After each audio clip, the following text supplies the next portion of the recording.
Okay, so I'm going to make two short videos so you can pick which one you want to listen to.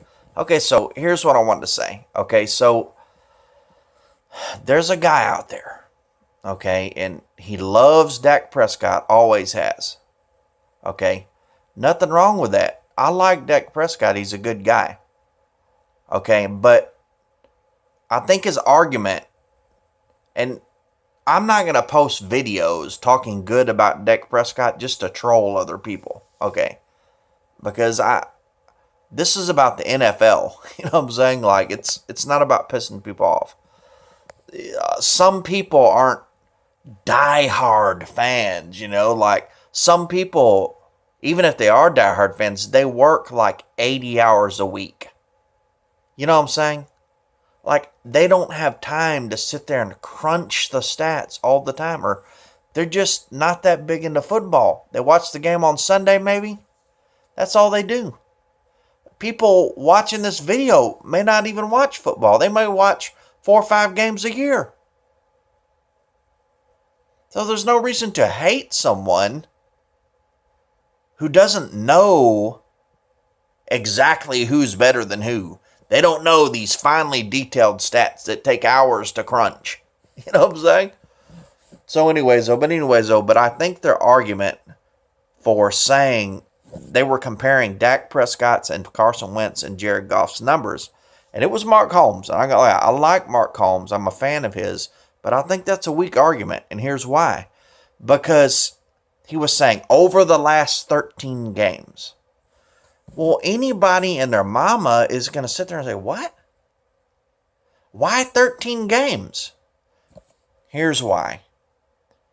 Because the Cowboys started the year last year 3-5 before they had Amari Cooper. And Dak Prescott did bad in almost all of those games. Or, I won't say real bad, but he didn't do nearly as good. So if you add up, after they went 3-5 the first games, after those games, that's 12 games. So only one bad game, but so what he was trying to do was, which he probably meant the last 12 games, was talk about the games after his bad games. Well, anybody with sense, anybody, pretty much 90% of the people that watch that video are going to be like, why the past 13 games? What? I mean, when people talk about quarterbacks, they talk about 2017, 2018, 1969, 1968, year by year, but I do think Dak is a great quarterback, but I think I could make a better case for why Dak Prescott is better than those quarterbacks than him, because I'm not going to say something like that where there's a clear hole in my argument. You know what I'm saying? But, so anyways, though, so I just wanted to make that video, but he's right. In a lot of stats, Dak Prescott's better, but here's why. Here's how you can see Dak Prescott is better. And if you didn't like Dak Prescott, I don't blame you, okay? I mean, I don't blame you. I realize you have a job, like, you're not like, your job isn't Max Keller's job to sit there and think about football 24/7, But here's the deal.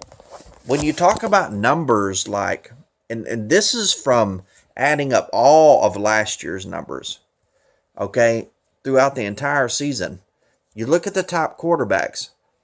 The numbers that are bad on Dak Prescott are quantity. He doesn't have the same quantity as the other guys. You know what I'm saying? But when you look at quality in a lot of stats, he is right up there with them, like completion percentage. His completion percentage was like 68, 65 or something like that.